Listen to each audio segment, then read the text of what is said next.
From season 4 का second episode आ चुका है। कहानी की शुरुआत होती है हॉस्पिटल से, जहां केनी सोते हुए अचानक उठ जाता है और देखता है कि रूम का दरवाजा खुला हुआ है। ये देखकर वो काफी डर जाता है क्योंकि बाहर से कोई भी अंदर आ सकता था। साथ ही उसे सोफिया भी कहीं नजर नहीं आती। असल में सोफिया येलो जैकेट में नहीं होती, बल्कि बाहर जाकर रोने का ड्रामा कर रही होती है। केनी जब उसे बाहर देखता है तो तुरंत उसके पास जाकर उसे अंदर आने के लिए बोलता है। इस दौरान क्रीपी क्रीचर्स भी उनके पास आ रहे होते हैं। ये सीन काफी इंटेंस और थोड़ा आयरॉनिक भी लगता है, क्योंकि येलो जैकेट इन क्रीचर्स से बिल्कुल नहीं डरता, बल्कि उनसे एक स्टेप आगे होता है। लेकिन केनी को इस बात का पता नहीं होता और वो सही वक्त पर सोफिया को अंदर ले आता है और दरवाजा बंद कर देता है। अब केनी सोफिया को बाहर जाने के लिए डांट रहा होता है। तभी सोफिया उससे कहती है, मेरे फादर अब नहीं रहे। ये सुनते ही केनी शॉक हो जाता है, क्योंकि उसने खुद भी ऐसा लॉस फील किया होता है और उसे लगता है कि सोफिया सच में दुखी है। पर लेकिन रियलिटी कुछ और ही होती है। सोफिया एक्चुअली उस फादर की बेटी थी ही नहीं, और उसने खुद ही उस फादर को खत्म किया होता है। इसीलिए वो इस सिचुएशन को अपना फेवरेट पार्ट बोलती है। थोड़ी देर बाद मैरियल वहां आती है, और जब उसे फादर की डेथ के बारे में पता चलता है तो वो तुरंत उसके पास चली जाती है। अगली सुबह बॉयड की आंख खुलती है और उसकी मुलाकात एल्जिन से होती है। एल्जिन बॉयड को देखकर थोड़ा घबरा जाता है, और हम जानते हैं कि उसके साथ पहले क्या हो चुका है। सैरा और बॉयड ने उसके साथ क्या किया था। बॉयड उसे रूम में ले जाकर क्लियरली बोलता है कि वो अपनी कंडीशन के बारे में किसी को सच नहीं बताएगा, क्योंकि अगर सच सामने आया तो लोगों का उन पर से ट्रस्ट खत्म हो जाएगा। इसलिए एल्जिन को सबके सामने यही कहना होगा कि उसकी हालत फातिमा की मदद करते वक्त हुई थी। ये सुनने के बाद एल्जिन थोड़ा रुककर बॉयड से पूछता है, अगर मैंने ऐसा नहीं किया? तो यहां बॉयड सीधा एल्जिन को धमकी देता है।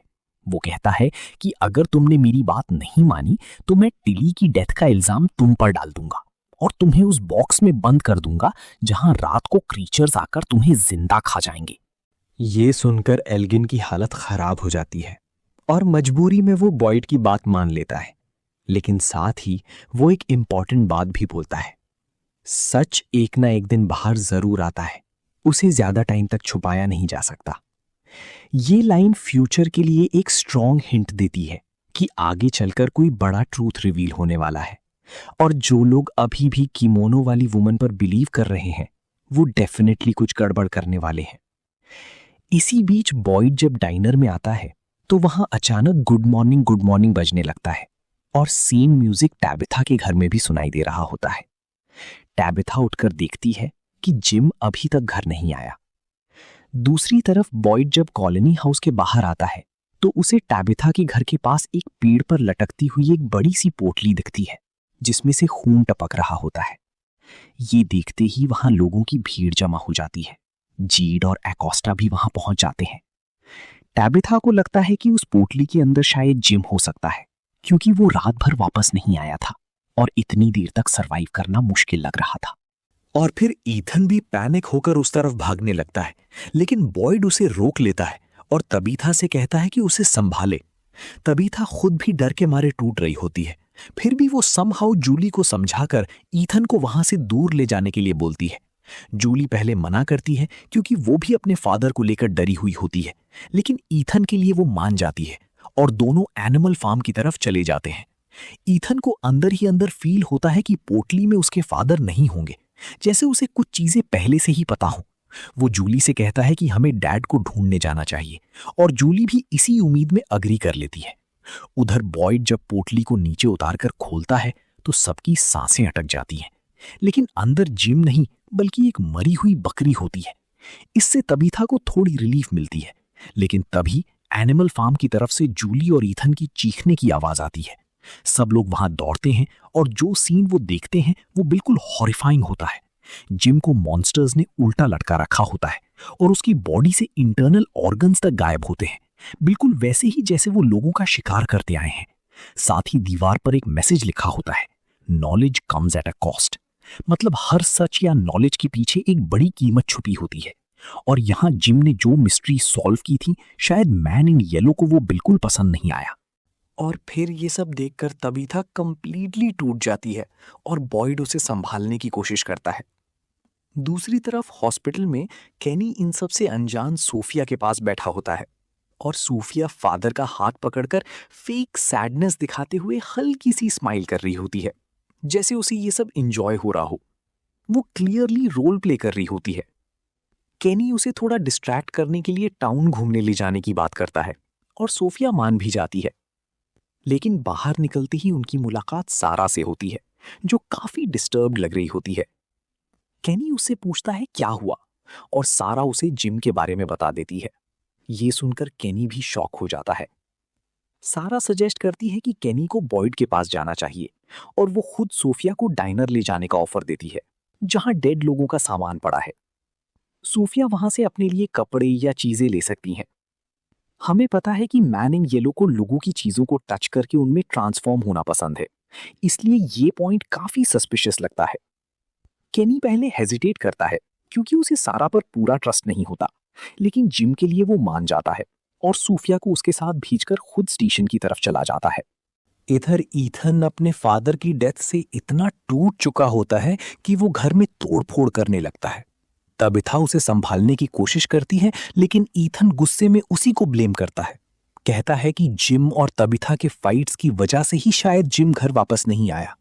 ये सुनकर तबिथा और टूट जाती है और रो पड़ती है। ईथन गुस्से में घर से बाहर निकल जाता है। तबिथा जूली को समझाने की कोशिश करती है कि इस बार उनके बीच कोई फाइट नहीं हुई थी, लेकिन जूली के लिए अब ये सब मैटर नहीं करता। वो भी ईथन के पीछे चली जाती है और तबिथा अकेली रहकर जोर जोर से रोती है।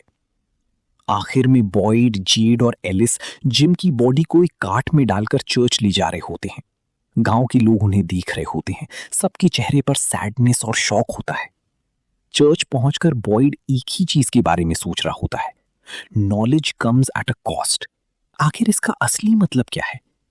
तो यहां जेड, बॉयड और एलिस को बाहर ले जाकर तबिथा उन बच्चों, अपने पास्ट कनेक्शन और मॉन्स्टर्स के रिचुअल के बारे में सब कुछ डिटेल में बताता है।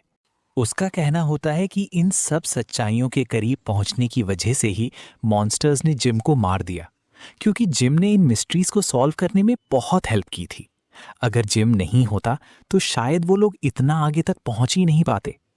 ये सब सुन के बॉयड काफी शॉक हो जाता है। उसे समझ ही नहीं आता कि इतनी बड़ी बड़ी बातें हो गईं और उसे पता तक नहीं चला, जबकि वो तो शेरिफ है। उसके दिमाग में एक और सवाल घूम रहा होता है, अगर वो बच्चे मर चुके हैं तो फिर वो तबिथा और जेड से किस चीज से बचाने के लिए कह रहे हैं? बेसिकली ये हिंट मिलता है कि वो बच्चे अपनी आत्माओं को फ्री करवाना चाहते हैं, लेकिन कैसे? इसका जवाब जेड के पास भी नहीं होता। वो सिर्फ इतना कहता है कि वो इसका सॉल्यूशन ढूंढने की कोशिश कर रहा है। बॉयड उसे जल्दी से जल्दी सच पता लगाने के लिए बोलता है, जैसे कहने से सब इंस्टेंटली सॉल्व हो जाएगा। फिर बॉयड वहां से चला जाता है। दूसरी तरफ जूली ईथन को घर तक फॉलो करती है, लेकिन उसका दिमाग अभी भी जिम के अराउंड ही घूम रहा होता है। तभी उसके दिमाग में कुछ क्लिक होता है। वो चेक करती है कि ईथन सो रहा है या नहीं, और फिर चुपके से बाहर निकलने लगती है। एक्चुअली ईथन सिर्फ प्रिटेंड कर रहा होता है कि वो सो रहा है, और जूली के जाते ही वो उठ जाता है। नीचे जाते वक्त जूली को तबिथा मिलती है, जो उसे बाहर जाते देखकर किसी को साथ भेजना चाहती है, लेकिन जूली मना कर देती है और कहती है कि अगर कुछ चाहिए हो तो वो अवेलेबल है। इसके बाद जूली सीधा रैंडल के पास जाती है। जिम के बारे में सुनकर रैंडल भी शॉक हो जाता है। तब जूली उसे कहती है कि उसे उसकी हेल्प चाहिए। वो उसके साथ वापस उस रूइंड प्लेस पर जाना चाहती है, क्योंकि उसका मानना है कि वहां शायद जिम को बचाने का कोई क्लू मिल सकता है। रैंडल को पहले उसकी बात पर डाउट होता है, लेकिन फिर भी वो जूली के साथ जंगल की तरफ निकल पड़ता है। मीनवाइल तबिथा फ्रस्ट्रेशन में एनिमल फार्म के अंदर मॉन्स्टर्स के लिखे हुए message knowledge comes at a cost को मिटाने की कोशिश कर रही होती है, लेकिन वो जितनी भी कोशिश करे वो मैसेज मिट ही नहीं रहा होता। और फिर तभी जेड वहां आता है और तबिथा से कहता है कि उन्होंने जो कुछ भी बच्चों के बारे में फील किया था वो सब रियल था। लेकिन तबिथा इस बात पर भड़क जाती है, क्योंकि इस वक्त उसके लिए ये सब मैटर नहीं करता। उसने अभी अभी अपना हस्बैंड खोया है गुस्से और दर्द में वो जेड से कह देती है कि शायद जिम की जगह उसे मर जाना चाहिए था। ये बोलकर वो वहां से चली जाती है। सच कहें तो ये एक इमोशनल आउटबर्स्ट था, क्योंकि प्यार होने के बाद भी कभी-कभी लोग अपनी फीलिंग्स एक्सप्रेस नहीं कर पाते। फिर तबीथा सीधा चर्च जाती है, जहां जिम की बॉडी रखी होती है। वहां वो उससे बैठकर अपने दिल की बात करती है। कहती है कि वो हमेशा से उससे प्यार करती थी, पहली बार देखने के बाद से ही। लेकिन सिचुएशंस इतनी खराब थी कि वो कभी एक्सप्रेस नहीं कर पाई। ये सीन एक स्ट्रॉन्ग मैसेज देता है। अगर आप किसी से प्यार करते हो तो उसे बोल देना चाहिए, क्योंकि पता नहीं बाद में मौका मिले या ना मिले। टैबिथा जिम से प्रॉमिस करती है कि वो बच्चों का ख्याल रखेगी और उसे उनकी पेंशन लेने की जरूरत नहीं है। ये सब बोलकर वो खुद को संभालती है और वापस घर के लिए निकल जाती है। और फिर दूसरी तरफ सारा सूफिया को लेकर डाइनर पहुंचती है, जहां अकोस्टा बैठी होती हैं और अभी तक शॉक में होती है। उसे यकीन ही नहीं हो रहा होता कि वो सच में इस अजीब जगह पर फंस गई है। सारा उससे बात करने की कोशिश करती है, लेकिन अकोस्टा गुस्से में उससे कहती है कि वो उसकी फ्रेंड नहीं है, तो फ्रेंड जैसा बिहेव भी ना करे। इसके बाद सारा सूफिया को डाइनर के अंदर वाले रूम में ले जाती है, जहां डेड लोगों का सामान पड़ा होता है। सूफिया वहां ग्लासेस ट्राई करने लगती है और एक पैर उसे पसंद आ जाता है। फिर वो कहती है कि शायद जो लोग मर चुके हैं उनका कुछ हिस्सा अभी भी इन चीजों में मौजूद है। सबसे क्रीपी बात ये होती है कि वो ग्लासेस बिल्कुल सोफिया जैसे लगते हैं। तो क्या ये पॉसिबल है कि कोई रियल सोफिया पहले यहां थी और ये उसके ही ग्लासेस हो सकते हैं? ये सवाल स्टोरी को और भी मिस्टीरियस बना देता है। तो यहां एक और शॉकिंग बात सामने आती है। मैन इन येलो के लिए ये लोगों का सामान किसी खजाने से कम नहीं होता, क्योंकि वो फिर इन चीजों को यूज करके किसी का भी रूप ले सकता है और टाउन के अंदर आसानी से मैनिपुलेट कर सकता है। जब सोफिया ये बोलती हैं कि मर चुके लोगों का कुछ हिस्सा अभी भी इन ऑब्जेक्ट्स में मौजूद है, तो सारा इस बात को मेमोरी के सेंस में लेती है, जैसे सिर्फ यादें बची हों। लेकिन सोफिया के दिमाग में कुछ और ही चल रहा होता है। तब सोफिया सारा से पूछती है कि जिम अचानक कहाँ चला गया, और सारा उसे जिम की डेथ के बारे में बता देती है। हालांकि सोफिया को पहले से ही सब पता होता है, फिर भी वो दुखी होने का ड्रामा करती है, जबकि सच ये है कि जिम को खत्म करने में उसका ही हाथ था। यहां एक और इंटरेस्टिंग डिटेल नोटिस होती है। सोफिया एक बैले डांसर के स्टैचू को टच करने जाती है, लेकिन अचानक अपना हाथ पीछे खींच लेती है। ये काफी अजीब लगता है, क्योंकि अगर आपको याद हो, पहले सीजन में एक म्यूजिकल बॉक्स में भी बैले डांसर का रेफरेंस था और बॉयड को भी बार बार वही डांसर दिखाई देती थी। इससे ये हिंट मिलता है कि बैले डांसर का इस टाउन से कोई गहरा कनेक्शन हो सकता है और शायद फ्यूचर में इसका बड़ा रोल रिवील होगा। और फिर इसी बीच अकोस्टा अचानक डाइनर से बाहर निकलती है और सीधा एम्बुलेंस स्टार्ट करके भागने की कोशिश करती है। एम्बुलेंस की आवाज सुनकर मारियल और क्रिस्टी भी बाहर आ जाती हैं। क्रिस्टी तुरंत एम्बुलेंस के अंदर चढ़ जाती है, क्योंकि उसे लगता है कि अकोस्टा कुछ इंपल्सिव करने वाली है। मारियल भी अंदर आना चाहती है, लेकिन अकोस्टा दरवाजा नहीं खोलती। क्रिस्टी कामली उसे समझाने की कोशिश करती है, लेकिन अकोस्टा किसी की बात सुनने के मूड में नहीं होती और एम्बुलेंस को फुल स्पीड में भगा देती है। और उधर मारियल भागते हुए शेरिफ स्टेशन पहुंचती है, जहां बॉयड केनी को जेड के रेवलेशंस के बारे में बता रहा होता है। जैसे ही उन्हें पता चलता है कि अकोस्टा एम्बुलेंस लेकर भाग रही है, बॉयड तुरंत बाहर निकलता है उसे रोकने के लिए। डोना भी आवाज सुनकर बाहर आ जाती है, लेकिन किसी को समझ नहीं आता कि क्या करें। फिर इसी कियोस्क के बीच ईथन, जो अपने फादर की डेथ से कंप्लीटली टूट चुका होता है, एक रिस्की डिसीजन लेता है। सब लोग बिजी होते हैं और वो चुपके से अपना बैग लेकर घर के पीछे वाले रास्ते से जंगल की तरफ निकल जाता है। यहाँ एक इंपॉर्टेंट हिंट मिलता है। विक्टर ने पहले ही कहा था कि जंगल के पेड़ मूव करते हैं, मतलब ये जंगल जिंदा है। हो सकता है कि ये पेड़ एक्चुअली उन लोगों की सोल्स हों जो कभी यहाँ फंस गए थे। और फिर एम्बुलेंस के अंदर अकोस्टा अपनी फ्रस्ट्रेशन निकाल रही होती है। वो कहती है कि जब वो रात में यहाँ आई थी, तब से उसे लग रहा है कि बॉयड और बाकी लोग उसे झूठ बोल रहे हैं और जानबूझकर यहाँ फंसा कर रखा है। वो किसी भी हाल में वापस अपने सिटी जाना चाहती है। क्रिस्टी उसे समझाने की कोशिश करती है कि जो कुछ भी हुआ उसमें किसी की गलती नहीं है, लेकिन अकोस्टा के लिए अब सब कुछ बेकार लग रहा होता है। वो कहती है कि क्रिस्टी एक ऑफिसर होते हुए भी उसका सपोर्ट नहीं कर रही। इस पर क्रिस्टी उसे रिमाइंड करती है कि उसकी एक गलती से कई लोगों की जान जा सकती है। फिर भी अकोस्टा नहीं मानती और एम्बुलेंस को और तेज चला देती है। टाउन की बीच रोड पर बॉयड उसे रोकने के लिए खड़ा हो जाता है, लेकिन अकोस्टा स्पीड और बढ़ा देती है, जिससे बॉयड को मजबूरन साइड हटना पड़ता है। अब वो सोचती है कि शायद दूसरे रूट से निकलना बेटर होगा और डायरेक्शन चेंज करती है। बॉयड तुरंत केनी को ऑर्डर देता है कि स्पाइक स्ट्रिप्स रेडी करें ताकि टायर्स पंक्चर किए जा सकें। और फिर दूसरी तरफ जूली और रैंडल जंगल के अंदर पहुंच चुके होते हैं। रैंडल कंफ्यूज्ड होता है। उसे समझ नहीं आता कि वो पास्ट में जाकर जिम को कैसे बचाएंगे, लेकिन जूली के अंदर अभी भी एक होप है कि शायद किसी तरह वो अपने फादर को वापस ला सके। और यहीं से स्टोरी और भी ज्यादा इंटेंस और मिस्टीरियस हो जाती है। तो यहां जूली को पूरा यकीन होता है कि जब भी वो डंजन के अंदर जाती है तब वो किसी तरह से पास्ट में पहुंच जाती है। ये वही मोमेंट्स होते हैं जब उसकी आंखें सफेद हो जाती थी और उसे सीजर्स आते थे। उसे क्लियरली याद होता है कि सीजन 2 के स्टार्ट में जब बॉयड पिट में फंस गया था तब उसने रोप नहीं फेंकी थी। और अब जूली को लग रहा है कि शायद वो पास्ट में जाकर अपने फादर जिम को भी बचा सकती है। रैंडल को इस बात पर पूरा ट्रस्ट नहीं होता, लेकिन जूली के लिए वो उसके साथ डंजन तक जाने के लिए रेडी हो जाता है। वहां पहुंचकर जूली रैंडल से कहती है कि वो डंजन के अंदर जाकर चेक करे। रैंडल अंदर जाता है, लेकिन उसके साथ कुछ भी अनयूजुअल नहीं होता। इसका मतलब ये होता है कि शायद सिर्फ जूली ही स्टोरी वॉकर है जो टाइम के बीच ट्रैवल कर सकती है। एक और इंटरेस्टिंग चीज ये है कि रैंडल जूली को काफी अच्छे से समझने लगा था। शायद उसके पेरेंट्स ने भी उसे ऐसे समझा होता तो आज सिचुएशन अलग होती। हो सकता है रैंडल के दिल में जूली के लिए फीलिंग्स भी डेवलप हो रही हों। जूली फिर रैंडल को स्ट्रिक्ट इंस्ट्रक्शंस देती है कि जब वो डंजन के अंदर जाए, चाहे उसके साथ कुछ भी हो, रैंडल को तुरंत उसे बाहर नहीं निकालना है, थोड़ी देर वेट करना होगा।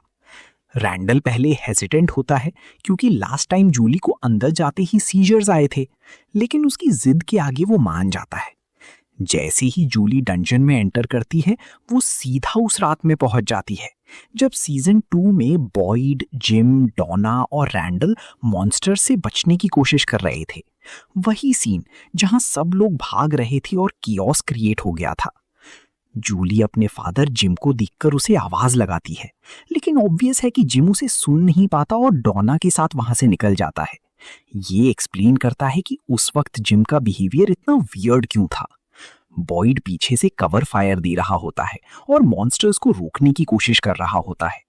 और फिर जूली उनके पीछे भागने लगती है, लेकिन तभी एक मॉन्स्टर उसे पकड़ लेता है और अटैक करता है। इससे ये क्लियर हो जाता है कि मॉन्स्टर स्टोरी वॉकर को भी देख सकते हैं। जूली बहुत स्ट्रगल करती है, लेकिन खुद को छुड़ा नहीं पाती। शायद उसे अभी अपनी पावर्स का फुल कंट्रोल नहीं है। रियल वर्ल्ड में रैंडल पहले हेजिटेट करता है, लेकिन जब जूली को तड़पते देखता है तो फाइनली उसे डंजन से बाहर खींच लेता है। बाहर आते ही जूली नॉर्मल हो जाती है। अब ये कंफर्म हो जाता है कि जूली का एक पार्ट पास्ट में ट्रैवल कर सकता है। ये वही फीलिंग थी जो उसे पहले सीजर्स के टाइम फील होती थी। अब वो समझ चुकी होती है कि वो एक स्टोरी वॉकर है और इस पावर की मदद से वो जिम को बचाने की एक और कोशिश करना चाहती है। लेकिन रैंडल उसे रोकता है और समझाता है कि इतनी जल्दी दोबारा ट्राई करना डेंजरस हो सकता है। इस पावर के साइड इफेक्ट्स भी हो सकते हैं। इधर विलेज में विक्टर को भी जिम की डेथ के बारे में पता चल जाता है। वो एनिमल फार्म में उस रोप के पास बैठा होता है जहां जिम लटकाया गया था। और फिर ये सीन कार्ड सिंबलिज्म से भी कनेक्ट होता है।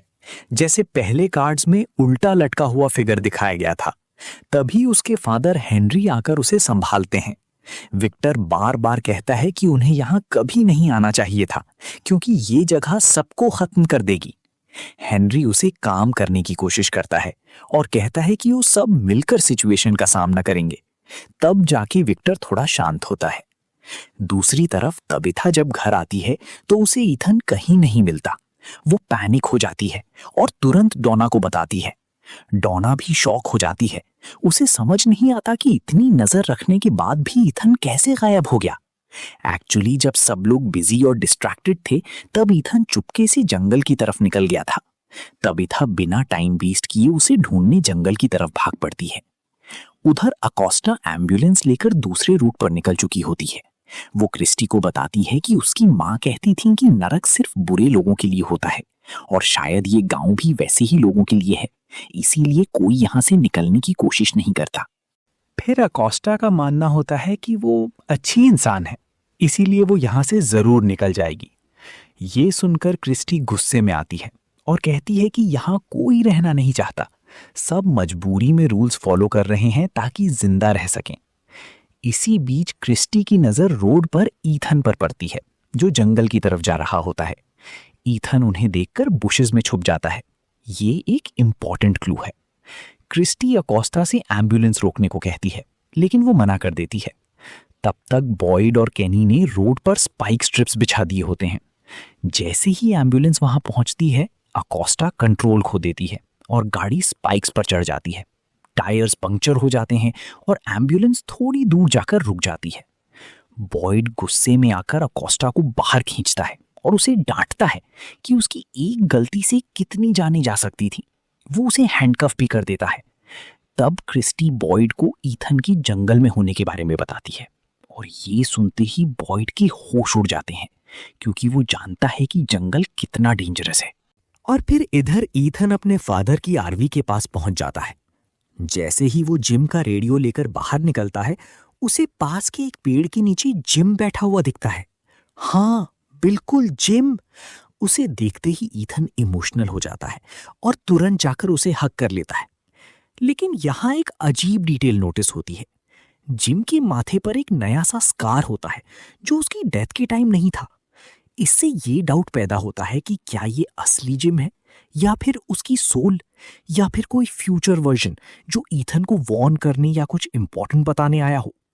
जब जिम ईथन से पूछता है कि वो वहां क्या कर रहा है तो ईथन बताता है कि वो रेडियो लेने आया है ताकि अपने भाई थॉमस से बात कर सके और उससे कह सके कि वो जिम का ख्याल रखे। ये सुनकर जिम इमोशनल हो जाता है और उसे याद दिलाता है कि उसने कभी ईथन से कहा था अगर उसके साथ कुछ हो जाए तो उसे जूली और तबीथा का ध्यान रखना होगा। ईथन जिम से कहता है कि वो यहीं रुक जाए, लेकिन जिम कहता है काश मैं रुक पाता। और फिर वो ईथन को एक पुरानी याद दिलाता है जब वो सब इस गांव में फंसे थे और आरवी क्रैश हुई थी। तब ईथन के पैर में रॉड घुस गई थी और वो बेहोशी में चला गया था। और फिर उस वक्त ईथन ने एक अजीब सपना देखा था जब उसे सीजर्स आए थे और जिम अब उसके बारे में जानना चाहता है। ईथन बताता है कि उसने लेक ऑफ टीयर्स देखा था, एक ऐसा जगह जो शायद किसी राज की की हो सकती है। ये सुनकर जिम कहता है कि वो लेक इसी जगह पर है और ईथन को किसी भी हाल में उसे ढूंढना होगा क्योंकि शायद वही उनका एग्जिट पॉइंट है, यानी इस कर्स्ड टाउन से बाहर निकलने का रास्ता। ईथन एक्साइटेड होकर कहता है कि वो दोनों साथ मिलकर उस लेक को ढूंढेंगे, लेकिन तभी उसे थोड़ी दूर से तबीथा की आवाज सुनाई देती है। जैसे ही वो मुड़कर देखता है और फिर वापस जिम की तरफ देखता है, जिम वहां से गायब हो चुका होता है। तबीथा वहां पहुंचती है और ईथन उसे बताता है कि उसने जिम को देखा, लेकिन तबीथा इसे सिर्फ उसका इल्यूजन या शॉक का रिएक्शन समझती है। वो उसे गले लगा लेती है और रो पड़ती है। ईथन के लिए ये मोमेंट कंफ्यूजिंग भी है और इमोशनल भी। इसी के साथ फ्रॉम सीजन 4 एपिसोड 2 का ये इंटेंस और मिस्टीरियस एपिसोड यहीं एंड हो जाता है। अगर आपको वीडियो अच्छी लगी तो लाइक करना, चैनल पर नए हो तो सब्सक्राइब कर लो।